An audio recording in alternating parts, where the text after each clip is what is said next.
this class is called Getting to the Heart of Passover. Passover, we just noted, it starts in about 2 weeks approximately.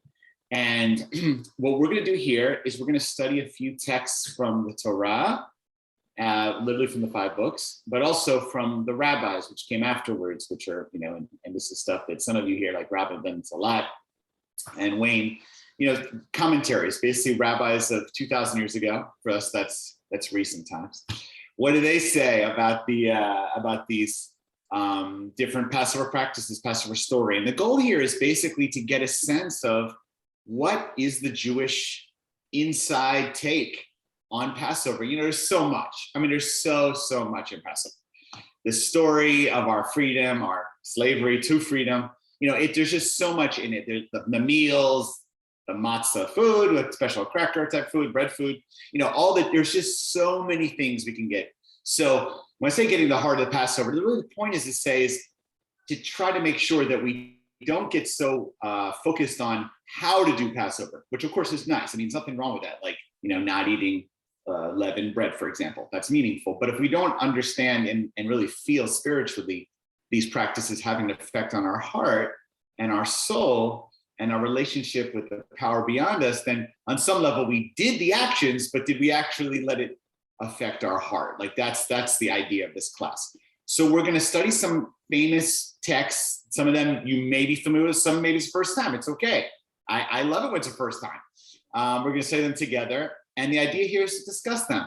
And I'd love to hear what you all think about them. And we'll get into the weeds and see, hopefully, not only what do the rabbis mean. The first question we're going to understand is, what do they mean by this? What's going on here? What does their commentaries mean from 2,000 years ago or whatever? And then what does it mean for us? What could we use for us to help make Passover a more meaningful holiday for us? It's already meaningful, but how to make it even more meaningful for us. All right. Any questions anyone have burning in their heart before we get started? Are we ready to rock? All right, let's rock. So does everyone have a copy of the, should I share my screen? Is it too hard? Did everyone get a copy of the text they can watch on their computer, or should we share screen? Robin's got it. Cynthia and Carissa and Matt, do you guys got it? Let me get it real quick. Robin's got it. Carissa's looking. Matt and Matt and Carissa, do you have it? You got it. Okay, Cynthia, I see you left for a moment. Please let us know if you need a copy of it. All right.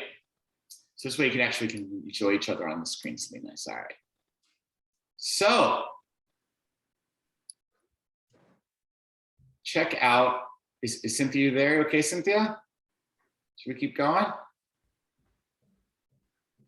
Cynthia just took a break for a second. All right. Maybe she's went to take a quick break. We'll continue anyway. Just FYI, there were a number of other people that signed up for the class, but as usual happens, things happen in life. So, all right, getting to the heart of Passover. Let me get my screen set up here. All right. Getting to the heart of Passover, or we call it Pesach. All right. I'm going to recite a blessing in Hebrew and English for study of Torah. Baruch atah Adonai Eloheinu melech haolam asher kidshan mitzvotav v'tzivanu la'asok b'divrei Torah. Praise you, Adonai, our God, sovereign of the universe, who commands us to busy ourselves with the study of Torah. To busy ourselves, that is to follow and learn God's word here through the Torah. All right. Can I have someone who reads out here, number 1? It says 2 views of our degradation, 2 views of how terrible things were for us in Egypt, that describes how the Passover Seder story should be told. When you sit down at your table, you open that book called the Haggadah, which tells the story. There's a principle at the beginning that says, how should you tell the story? We would be willing to read out here these just few lines here for everybody, just so save me some voice. Who wants to do it? I'm happy. Carissa, thank you. Go for it. Let's see. Hold on. We're on the phone, so I have to get back there. Okay. Begin with degradation and conclude with praise. What is the degradation? Rab says, in the beginning, our ancestors were idol worshipers, but Shmuel said, we were slaves to Pharaoh in Egypt. Okay, thank you so much. Excellent job, Chris. I like how you're switching back and forth. Nice job there. That's technology skills. All right. So the rabbis say, when you tell the story of Passover at your Passover table, or during a Passover holiday for that matter, you must tell the story, starting with our degradation, basically our lowliness, our horrible, bad life situation, people situation. But you end with praise, which implies in some of it praise to God in gratitude. So the question though is, what exactly is our degradation? These are two famous rabbis from the Talmud from 2,000 years ago. Classic Jewish opinion. Two rabbis, three opinions, okay? They disagree. What is the most degrading part of our story? What is the part that's saddest, that's hardest, that's worst? Rav says, in the beginning, we were idolaters. We didn't believe in the one God. Shmuel says, we were slaves to Pharaoh in Egypt. What are they debating? Look at what they say, but step back at 30,000 feet. What is the difference between those two aspects of being degraded or being lowly or weak or in a place of difficulty? What's the difference? Guesses here is fine. No one right answer. This is what you think. In one aspect, you were serving an idol, a different God, and in the other, you were being forced to serve a person. Yeah, fair. Okay. Chris is onto something here. Which is worse? Go ahead. Sorry. Also, they're Please. looking at their current situation and they took their eyes off who they should be serving. Cynthia, you're giving it. That's right. This is right. Which is worse type of slavery? I'm using slavery in a broad sense. Is it slavery of the mind, slavery of the heart, or slavery of your body? Robin, got something? Go ahead. Yeah, I think so much of it is context, right? Mm-hmm. Where I've got the most close example of being slaves to Pharaoh. However, if I dial it back further, maybe one of the reasons I became enslaved to Pharaoh is because I hadn't quite evolved, or we as a culture, we as a people had not quite gotten the message that at the very beginning, we worshiped idols. And perhaps our lack of consistency or lack of development, right, or focus got us to a place where, yep, and here we are, you know, enslaved by Pharaoh. So if we dial it all the way back, wow, we were idol worshipers. And even most recently, get the message again, kids, we were enslaved to Pharaoh. So Rob, I hear you saying even something, I think you're kind of doing a deep, I call psycho-spiritual read that says— Yeah, I never do that. You always do, Rob. No, you're saying, like, is it possible that the enslavement of our people was not strictly because of Pharaoh's violent, forceful hand? Okay, obviously that is a big part of it, but that's the only part. Were we potentially susceptible to Pharaoh because we were idolaters looking for alternatives to quote unquote the one God and some level to help us in our lives? So I want to say is like, this is, you all are really, now you're getting into the power of the Talmudic rabbis, okay? Because again, like I want to, it's like, how can I mean, I'm going to use now a really provocative example. So just follow me here, right? I've met people in our congregation, in our shul. I remember one particularly, I was a young, I mean, you know, I'm 50 years old now. I came here when I was 32 years old, okay? At 32, I'll never forget my first year, there was a woman in our congregation who came to me to tell me that her husband was verbally abusing her and once in a while would actually hit her. I was floored. I could barely speak. I was so angry. I was so worried. I couldn't get over it. And when I asked her questions about, you have to leave, you have to go, you can't do, I'll help you. We'll work out the finances. I assumed, and in rabbinical school, they give you a little training, and a little, not a lot, but a little, okay, that there's financial issues. There's a lot of reasons why women don't leave a marriage. It's not just like they're not because, right? I mean, I'm sure you're familiar with these stories, sadly, okay? But she basically said to me, I'm summarizing really a very complex situation on one leg, but basically said, it's not about the money, Rep. It's not about the embarrassment.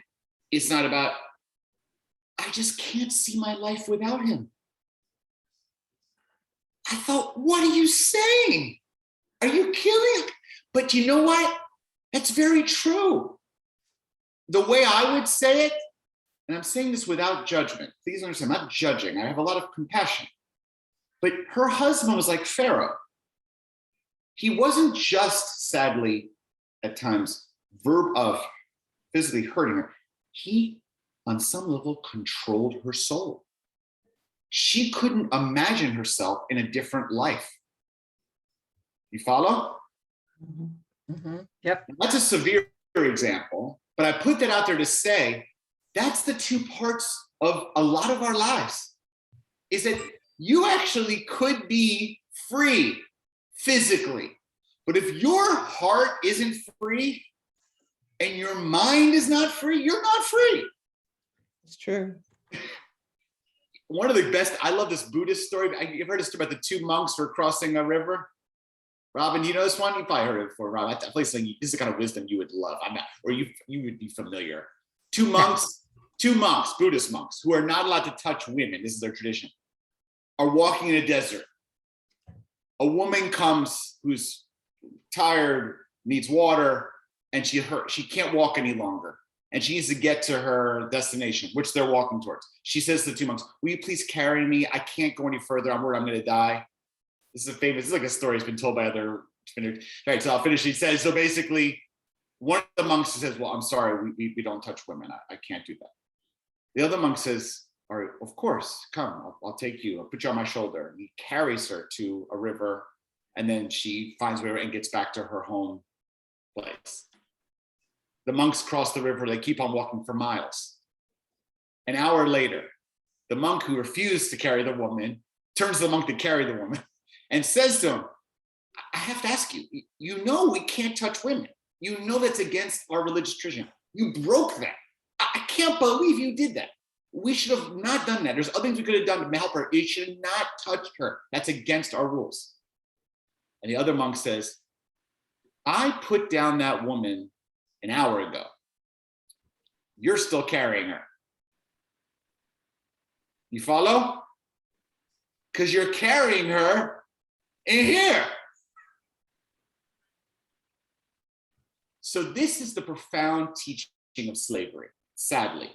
And I use slavery more widely, is that even if you're free, if your heart's not free, you're not free. And so when Rav says in the beginning we're idolaters, he's basically saying, if we don't get free spiritually, heart-wise, thinking, it in some level doesn't matter if you're physically free. Physical freedom is only one part of real freedom. And by the way, a lot of kids have a problem understanding this. Sometimes I think the only thing kids think is freedom is just get me out of my parents' house. Okay, I'm making that up. You know, like, get me out. But you realize you could leave the house, but you're still in the house. Pastor, Yeah, go ahead. what about fear? Did fear play a great role in that as well? Because when you think about the woman that wouldn't leave, she's comfortable with what she knows she has. But to leave, she doesn't know what she's going to encounter now. And slaves the same way. Yes. That's right.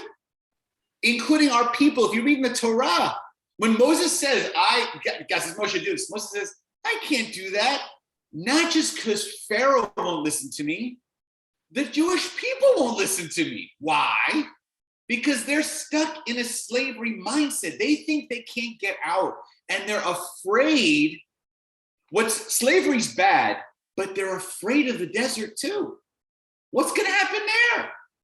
In fact, when we get free, if you know the Torah story, the people start complaining. Oh, it was so much better in Egypt. At least we had better food there. Moses is like, are you an idiot? What do you mean better food? You were slaves. but this is the question. People sometimes are more afraid of the unknown than the current situation that's bad, right? At least it's bad, but at least you know the situation. I think you're 100% right, Cynthia. Robin, what do you say? You know, I think I'm glad Cynthia mentioned that. Something that occurs to me, and I'm a little ahead because I've read our handout. Yeah. But you know, it matters when you know a little bit about your leader, the person who's in front of you, right? Yes. Elections are coming up. We have an opportunity to vote. Some people will read and learn about candidates, and many people will not. They'll go to the poll and do what everybody else says to do. That's what does that have to do with what we're studying today? Moshe did not just fall off of the chariot and decide that, okay, let's, go out and let's leave. No, he had already gone through his own journey of looking at his relationships with Hashem, unpacking the way he grew up and what was familiar to him. And he essentially had his own personal Sinai experience before he was called and even receptive to hear what Hashem had for him to do and to actually do it. And so I see him having a different perspective and understanding. I have to be a little bit patient with these people, and we learn this as we study Torah, but at the same time, what Cynthia says, it was familiar to me. Oh, we had onions and we had garlic and it was so wonderful. So whatever, I had to go to work all day, but I had all this great food and a place to live. You want me to what? Robin hitting home run. I wouldn't say so. Robin, so the fear of change, but and fear of insecurity you're kind of bringing up. But Robin's also emphasizing leadership, right? So there's a fear of Pharaoh is terrible, but it's like I guess the phrase, the devil versus Moses, who on some level, Robin's I think great profound point. Do the people know him yet? But now we know, because we know the story, that Moshe went through a lot of remarkable change, but the people don't really know him. Like, he's this very strange figure, right? He's in the palace, but he kills a taskmaster, then he runs away. He's like an unknown quantity. I mean, I think about this just like Martin Luther King, for example, right? Like, at what point did Martin Luther King, and I'm not an expert in his biography, but I know just enough to be dangerous, right? I mean, he was a young person, so like, there were people, even within the civil rights community, thought, who is this young guy? What does he know about? I'm talking at the beginning, right? Who is he to tell us? But he began to do his speaking, engagement. He started to make relationships. He developed a following. It took time to build that. It didn't happen in a day, even though it looks like, if some of us look like, oh, it must have been like obvious. Even like, let's just say, for example, like, I'm giving another example, like a President Obama. Remember President Obama gave that famous speech at the convention? No one knew who he was. It was like, who's this guy? And then boom. Now, even with the boom, it wasn't like immediately he's a presidential candidate. Like, there's a process to build a certain trust and awareness in a people that doesn't happen overnight. It takes time.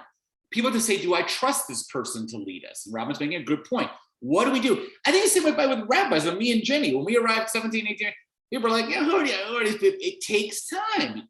I have to grow, but you have to say, do we trust that person to lead? Like, this is an evolving relationship. So the fear is not only about the unknown, it's also fear about who's going to take us to the unknown. It's a great point, Robin. So good. All right. Let's look at the comment. Let's go look at the next thing here, because now we're going to get more in deep in about the differences between spiritual freedom, which I'm going to call Rav's opinion. Idolatry is we were locked in a spiritual slavery. And Shmuel's opinion that we're locked in physical slavery. All right. How about this? Can somebody else be willing to read out versus spiritual freedom? 2a, Rabbi Yehuda ben Betera. Want to read that out? Okay, I will. Awesome. I may not know all these words, so. Okay, I'll help you. You're doing great. Rabbi Yehuda ben Betera says, but they would not listen to Moshe. Moshe is Moses. Moshe.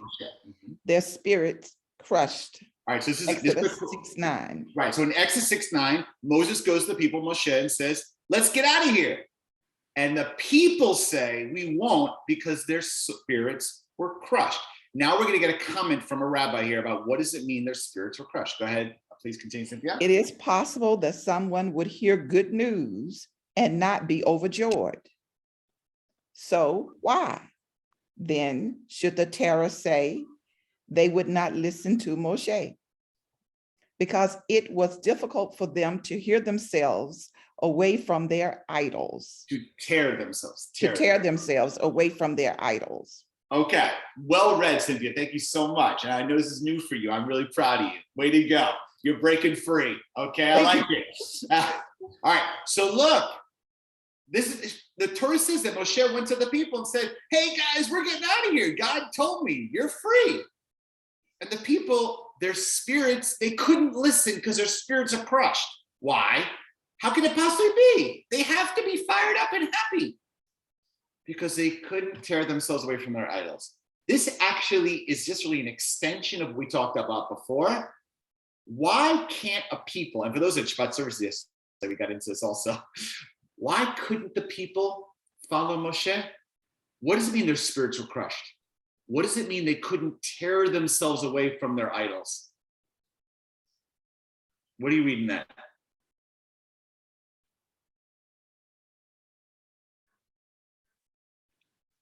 Because they were used to worshiping an idol, and that's what they believed in. So they couldn't, I mean, that was their God. It's so powerful. They couldn't be torn away from their God, even if their God was terrible. And I want to go even further. They couldn't even imagine being free. When you can't even imagine your life being different than what it is, there is no more worse confinement than that. That's a jail that you see yourself as being unable to, even if the door is open, you refuse to walk through it because you can't even imagine it. You can't imagine being a president. You can't imagine yourself being a college graduate. You can't imagine. That's what stops so many people from even trying, is they can't even imagine. Thoughts on that? Lack of imagination? I think it's so profound. When I meet kids, some kids, I go to some kids sometimes, I say to them, you know, you're pretty smart. You like Judaism? How about think about being a rabbi? And they look at me like, what? Do you have a hole in your head, Rabbi? What have you been drinking? Something's wrong. I say, no. I want you to imagine. Imagine. A great teacher goes to a student and says, I think you can get an A on this test. I know you're getting an F right now, but I believe in you. I think you can do it. That's huge. To give someone the ability to imagine larger than they could imagine before. I know, by the way, I know Robin and Wayne have very strong military roots. I know that's a very powerful piece about military service and training, is getting soldiers. Sometimes I think young people who are sometimes, a little, not necessarily the most disciplined or not necessarily ready to take on responsibility, to get to make them believe they actually can be something greater than they ever imagined for us. Robin, you have thoughts about that? Would you say that's true? It is. I think the successful piece of it, though, that we're beginning to explore here is that we are taught and inculcated, do things a certain way. Yes. And there's still a provision that says, unless it is illegal, immoral, or unethical. Mm-hmm. So within that tight structure of what we should do and how we should do it, there's a door that is open, a little door of freedom, if you will, in the context of what we're talking about right now, that allows you to rise to your best self, that allows you to discover something great within you. So you've got that wonderful structure to anchor you, and you have an opportunity to become more than. And it's encouraged and it's developed and inspired in you. Yes, it's beautiful. In fact, I wanted to say, Robin, so you just maybe really just touch me what you were saying about this kind of, there's a structure as well as a message or an individual message. There's also a structure. Is that on some level, and now follow me here, this is what like media or, you know, what our media diet has a big role on what we can imagine for ourselves. You know, one of the, is that like the news we receive, the television we watch, the movies we see, the magazines we read, you know, they're sending us a message.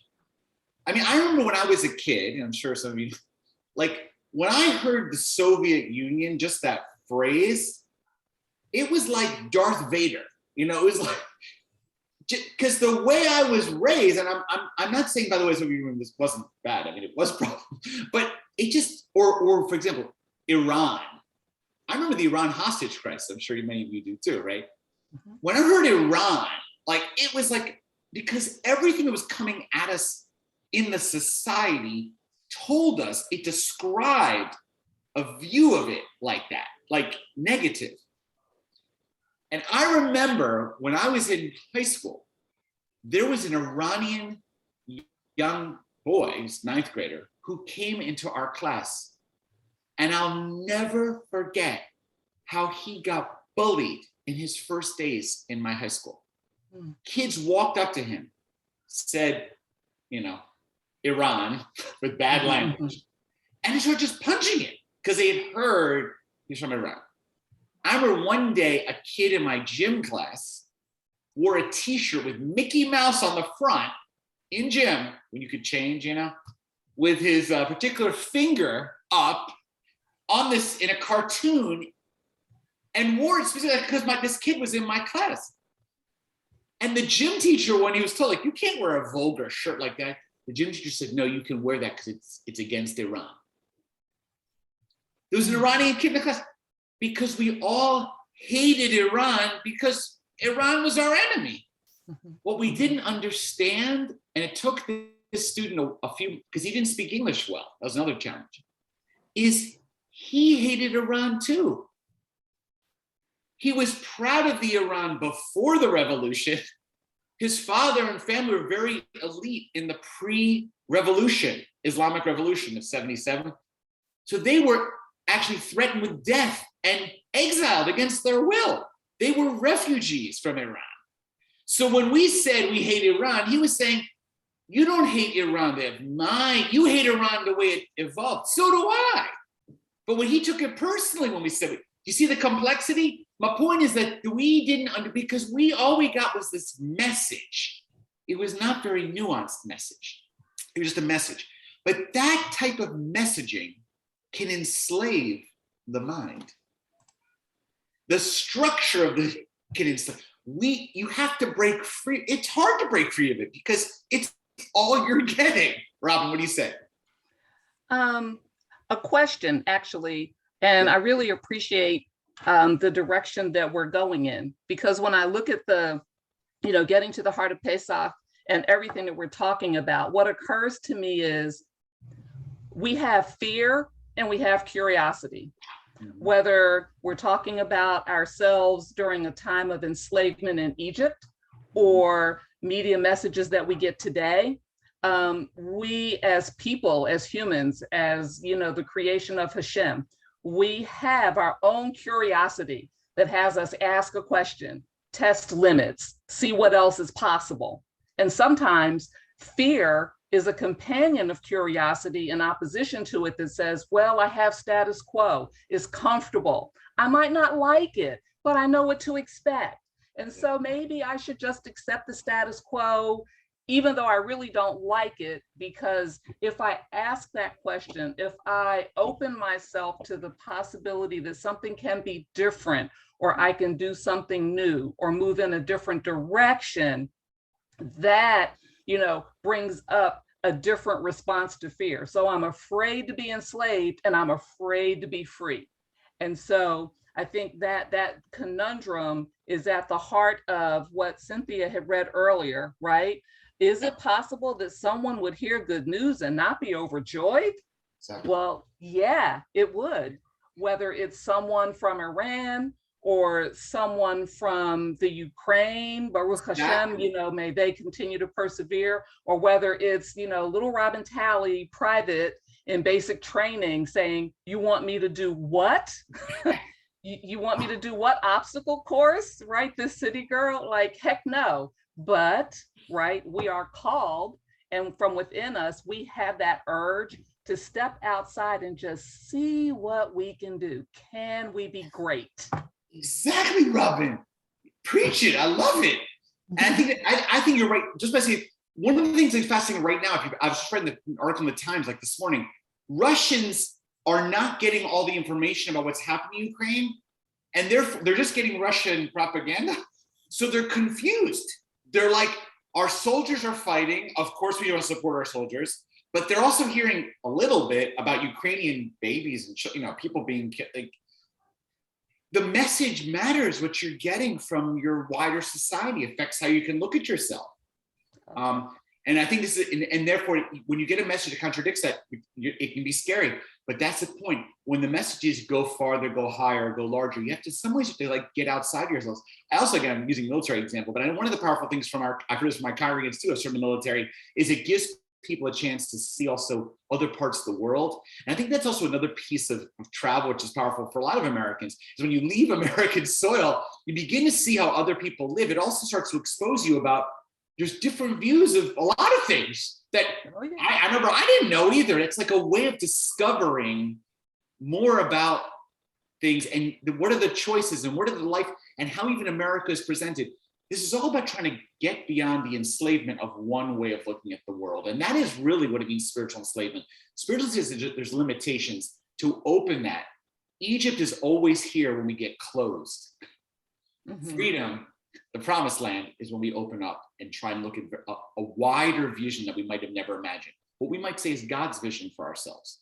God's vision for humanity is much wider than we ever could imagine. It's beautiful. I love it. All right. Let's get to the next one. This, I think, is another nuance, and I'll read this one out here to give you guys a break. 2B, number 2, letter B, about spiritual. Check out this little extra nuance. When the Holy One, blessed be God, told Moses, to slaughter the Pesach lamb, the Paschal lamb. Remember, when we're leaving Egypt, God says, take this lamb, this Paschal lamb, and slaughter it. And what are you supposed to do with the blood of that lamb? Who remembers from the story? Where does it go? Anyone remember? Doorpost. On the doorpost, exactly. And it put on the doorpost because the angel of death is going to pass, that's where it comes, pass over all the houses, except those with a blood on their doorpost. So it says, according to Torah, we got a lamb, we brought it into our house for 4 days. We then had to actually live with it for 4 days, then slaughter it and put its blood in our doorpost. Okay, so here's the question. When the Holy One, blessed be God, told Moshe to slaughter the Paschal lamb, Pesach lamb, Moshe said to God, Master of the world, how can I do this thing? Don't you know that the lambs are gods to the Egyptians? What's he basically saying? Moshe's saying, the Egyptians are going to be really, really angry at us. We're going to take their God. We're going to take it in our house. We're going to slaughter it. Guess how they're going to interpret that? Not well. It would be like someone took the American flag, brings it in their house, cuts it up, rips it, and burns it, and puts it outside on their doorpost, a burnt American flag. Most Americans are not going to be psyched about that. They're going to say, what are you doing? You're desecrating our flag and you put it on your house as a decoration? That is the most disgusting it's treason. You're doing treason. You follow me here? Slaughtering the lambs like treason. So he says, what do you want me to do? Moshe says, we're going to get them really angry. This is not going to be good for the Jewish people. God responded. The Holy One, blessed be God, said, I swear by your life, the Jews shall not leave Egypt until they slaughter the Egyptian gods right before their very eyes, so I can demonstrate to them that their gods are worthless. Okay, let's get this here. Why does God want us to slaughter lambs? God's very aware by slaughtering the lamb, it's going to really get angry, the Egyptians. It's a very provocative statement to slaughter a central god in their pantheon of gods. They're not going to be happy. They're going to take it as an attack, as disgusting, as hurtful, insulting, offensive. But God says in the calculation, I need my people to slaughter those lambs, because basically they believe on some level, they're afraid to leave and be, how do I say, they're afraid to anger the Egyptians. They're afraid to take that step. They're afraid to be assertive. They are afraid to exercise their own power. Therefore, I'm going to force them to do it as a first step to get behind the fact, not just, we've been talking about imagination or freedom, that's important. But another piece of imagination is realizing that you don't have to take it anymore, that you actually can fight back. So God's going to make them fight back. It's kind of like, I'll tell you the story. I've maybe told this before. I was very scared at 5 years old. I was learning how to swim. I was very scared to jump off the diving board. Has anyone here ever been scared to jump on the diving board or scared of swimming? I was very scared. And my mother was at I'll never forget, the swim practice at the pool. It was me and a lot of friends of mine, all of us were in kindergarten, learning how to swim. And I was fine with swimming in general. I mean, for 5 years old, but the diving board, I was scared. It wasn't a very high one, but I was really scared. Finally, the coach went over to my mom. This is the 70s. Remember, this is not 2020 when you could have to be much more legalisms. It was an old school. He turns to my mom and he like winked at her. And my mom winked back. I didn't see it. I learned it subsequent. So the coach, so the wink meant, watch this. He says to me, he's like, Solomon, come here.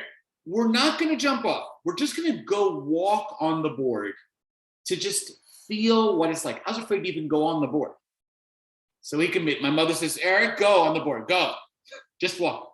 And he walks me all the way on the plank to the end. He's like, how is it? I'm like, I'm scared. It's 3 feet. I'm scared. I don't know. It's like, Eric, just feel it. Just take a breath. Like, he's like, how's it now? I'm like, I don't know, a little bit better. I'm like nearly crying. I'm like really scared. All of a sudden, he's like, just look what it feels like. And then he pushes me off. And I fall into the thing. As I'm screaming, for 2 seconds. In the end, I fell in, and I loved it. It was great. It was so much fun. My mother's like, finally, he got off the damn diving board, and he got it. What's the point? Sometimes you have to push people. I mean, again, you're not going to do it to hurt them, but for their benefit, sometimes people have to be pushed. Sometimes children have to be pushed. I hear some people say about their adult children. Sometimes an adult child needs to be pushed out of the house. You got to get going, sweetie. Go, go, go. You can't stay here forever. Part of God's job with slaughtering the lambs was basically telling us, hey, children of Israel, time to get off the diving board. Time to get out of here. You're going to have to push yourselves and be more assertive. And that was hard for us. Thoughts about that? Cynthia, what do you say? You're muted. Cynthia, muted. Sorry. Sometimes when you talk about pushing people, it makes me think of an incident that sometimes God will cause situations to come into our lives where we are being forced to push ourselves. Yes. Yeah. For our betterment. We would not have made that particular move or done anything for that situation had we not been forced to. Cynthia, it's profound that you would not have chosen this. No, you didn't say I want it, but situation you're like, wait a second, the current situation is untenable. The only way I'm going to get out of the situation is I'm going to have to do something. I'm going to have to have some agency. I'm going to make a choice, and I'm going to do something. And I didn't want to do this, but I see no other option. To stay in Egypt, we'll call it Egypt in quotes, or go towards freedom, the promised land, the wilderness. And sometimes I have to push myself. Sometimes there's a power beyond me pushing me. But one way or another, I'm getting pushed. Look, I gave the joke before about adult children, but I got to tell you, like, it's very humbling. I got I got a 19-year-old now. I got a 17-year-old. Just started driving me crazy before, but now he's actually driving a car. Okay, I got a 10-year-old. And the 19-year-old, I have a lot of people in my shul at our synagogue, and I don't know if this includes people in this class, but that transition step to leaving the house, paying your own bills, doing school, whatever it is, it's not a simple step. It's not a simple step because the kid wants freedom and they have the right to have some freedom, believe me, or a lot of freedom, frankly. They're over 18, for God's sake, okay? Not to mention 21. But still financially, me and Jenny are still helping there, okay? And they're not fully ready to launch, but they want to launch, but they still need us. And we have expectations, but they also got to live their own life. You see, it's somewhere in the middle. It's somewhere in the middle. I'm sure some parents say your kid could be 58 and still in the middle. I don't know. It's always it's complicated. It's complicated. And especially kids that go to college for something and then come back after because whatever reasons. For COVID, by the way, that was a big issue. COVID issue. People couldn't, how do you at what point does the parent say, I love you enough to say, leave my house. You got to get out of here. You got to be over your own house. I can't be your daddy like this anymore at 27. You got to go. Or sometimes, you know what? Come home, sweetie. Come home. You know what? You need to take a respite here before you go out again, because I see you have a challenge you're facing, whatever it may be. That's very complicated. There's not one answer to that question. That is really hard for financial reasons, for emotional maturity reasons.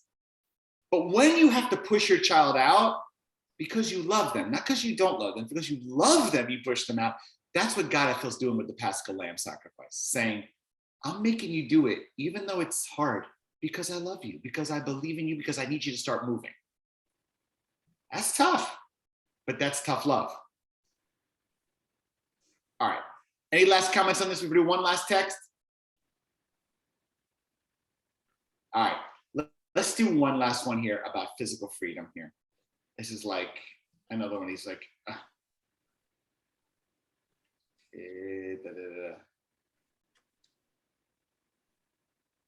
what's this last one here? Check it out. Physical freedom. Okay, 3a. I'll read it out here. So we've been talking about what I call spiritual freedom, the ability to look at your world and say, I am made in the image of God and I deserve better than this. I can imagine a world better than what I am right now. That's Passover. When you're degraded, you can't imagine. When you are free to imagine yourself. But there's the other piece, which is literally the physical part. I mean, let's not deny that. I mean, slavery was oppressive in its current forms. American slavery, international slavery, sadly, even to this very day, we know that there are still people enslaved to this very day in the world. It's hard to imagine. It's saying that it does exist, sadly, tragically, but it definitely exists in American history, we know, in world history, and obviously in Jewish history. This is our story. So check out this one, 3a. Therefore, they did set over him taskmaster. This is a verse from Exodus 1, the very beginning of our story. The verse in Hebrew, this is a very direct translation. Therefore, remember, Pharaoh is threatened by the children of Israel. We are growing too much, it says in the Torah. We are maybe a threat. So Pharaoh says, okay, I can't let them keep, I'm going to make taskmasters. I'm going to enslave them. But the verse in Hebrew, and this is what's so fun about the Hebrew, it doesn't say set over them, the Jewish people, task over him. So the Hebrew doesn't make sense. So the rabbis say, here's our chance to interpret. What's going on here? Not over them, but over him, okay? In the school of Rabbi Elazar, son of Rabbi Shimon, this is one rabbi says, his sermon that was taught. The use of the phrase over him implies that to con Israel, the Jewish people, into believing that Pharaoh himself worked at making bricks, a brick mold was brought and hung around the neck of Pharaoh, and whenever a Yisrael, a Jewish person, a Israelite, complained that he was too delicate for such work, he was asked, are you more delicate than Pharaoh? It's a little complicated. Follow this here. This is the rabbi's imagination. What does it mean to put taskmasters over him? Well, Pharaoh did not at first enslave us with slave masters.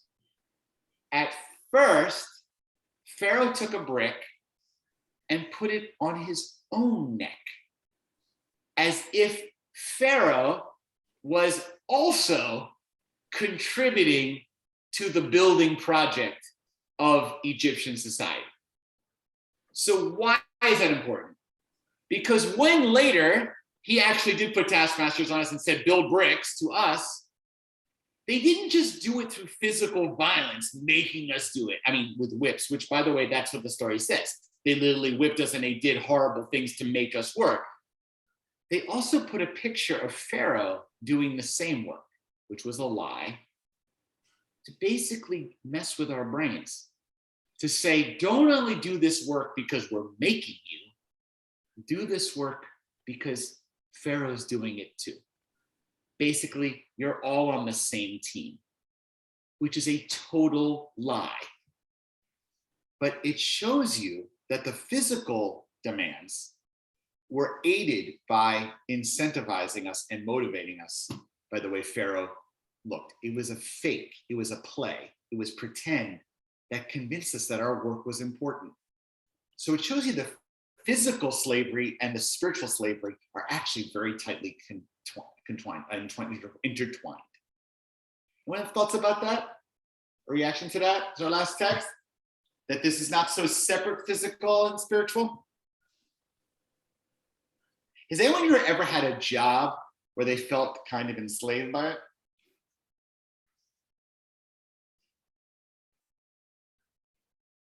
Or hopefully you guys never had a job like that.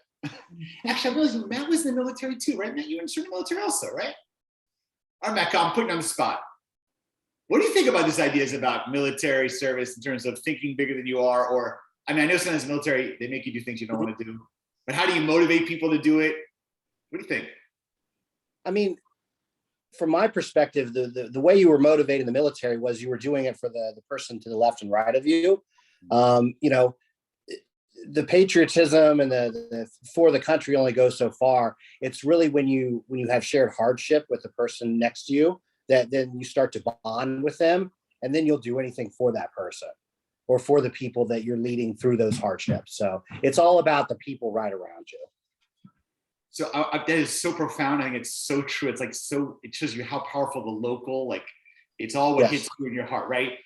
But I assume though it was influential to see, let's say like if you're in a company, I'm making this up, you know, I'm not a military person, so if I use the wrong language, please forgive me.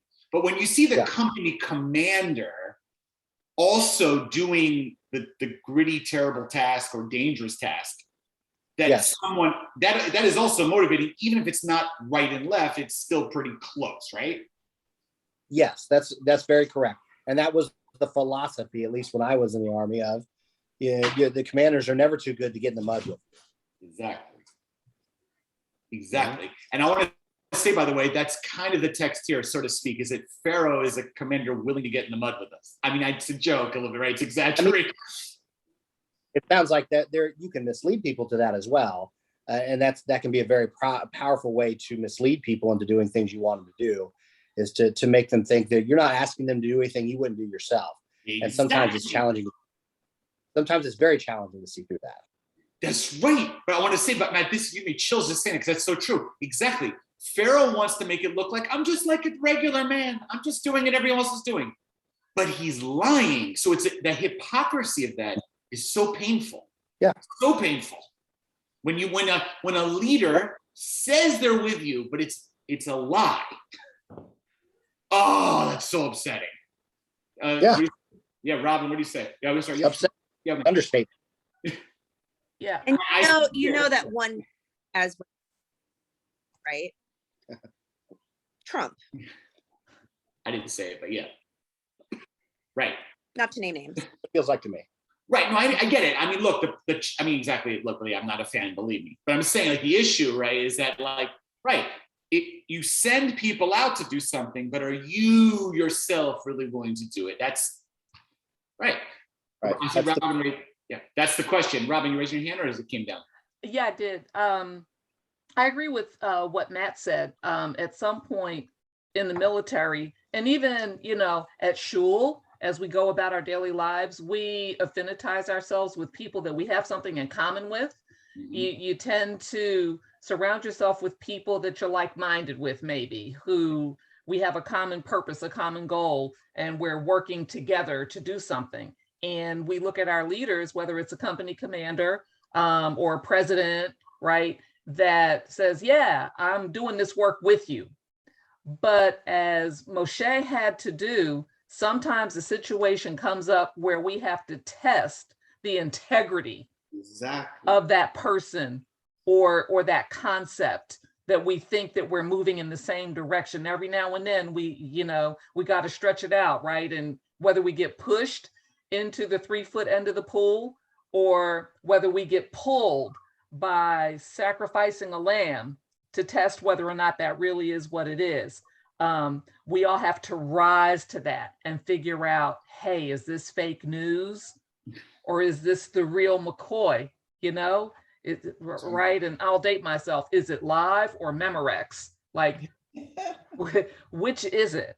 Yeah. And what I like about Pesach is that we get to examine our history and shine up something that we can all kind of look at and read and revisit and look at where we are right now and ask, have we learned? Are we doing anything different? Right?